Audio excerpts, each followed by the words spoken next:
નમસ્કાર, આજના મુખ્ય સમાચાર એન્કર પ્રાચી સાથે। અંકલેશ્વર નગરપાલિકાની સામાન્ય સભામાં 10 વિવિધ સમિતિઓની રચના કરવામાં આવી હતી। આ સભામાં નગરપાલિકાની 10 સમિતિઓ માટે ચેરમેન અને અધ્યક્ષોની વરણી કરવામાં આવી હતી। કારોબારી સમિતિના ચેરમેન તરીકે રાહુલ વામજા, માધ્યમિક શાળા સમિતિના ચેરમેન તરીકે શિલ્પા સુરતી અને ડિસ્પેન્સરી સમિતિના અધ્યક્ષ તરીકે દીક્ષિતા રાણાની નિમણૂક કરાઈ હતી।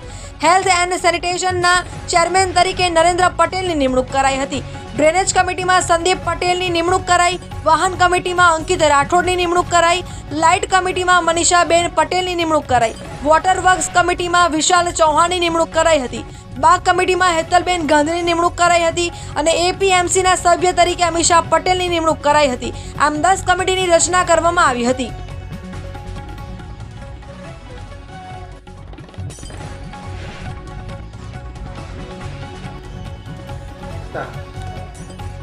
આજ રોજ 17/7/2024ના રોજ સામાન્ય સભાની બેઠક કરવામાં આવી હતી।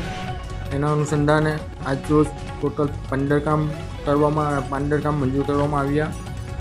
એમાં 14 કામ મંજૂર કરવામાં આવ્યા। એમાં એક કામ દફતરે કરવામાં આવ્યું છે।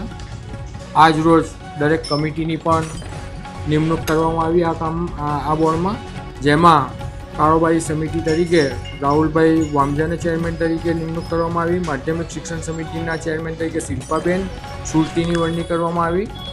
ડિસ્પેન્સરી સમિતિમાં દીક્ષિતાબેન રાણા, રિક્રિએશન બાગ સમિતિમાં હેતલબેન મિનેશકુમાર ગાંધી, હેલ્થ એન્ડ સેનિટેશનમાં શ્રી નરેન્દ્રભાઈ ગણપતભાઈ પટેલ, લાઇટ કમિટીમાં શ્રી મનીષાબેન હેમંતભાઈ પટેલ, વોટર વર્ક્સમાં શ્રી વિશાલ વિજયભાઈ ચૌહાણ, વાહન કમિટીમાં શ્રી અંકિતભાઈ ચિમનભાઈ રાઠોડ, ડ્રેનેજ કમિટીમાં સંદીપભાઈ જમનેશભાઈ પટેલ અને એપીએમસી સમિતિમાં અમીષાબેન સુનિલભાઈ પટેલની નિમણૂક કરવામાં આવી છે।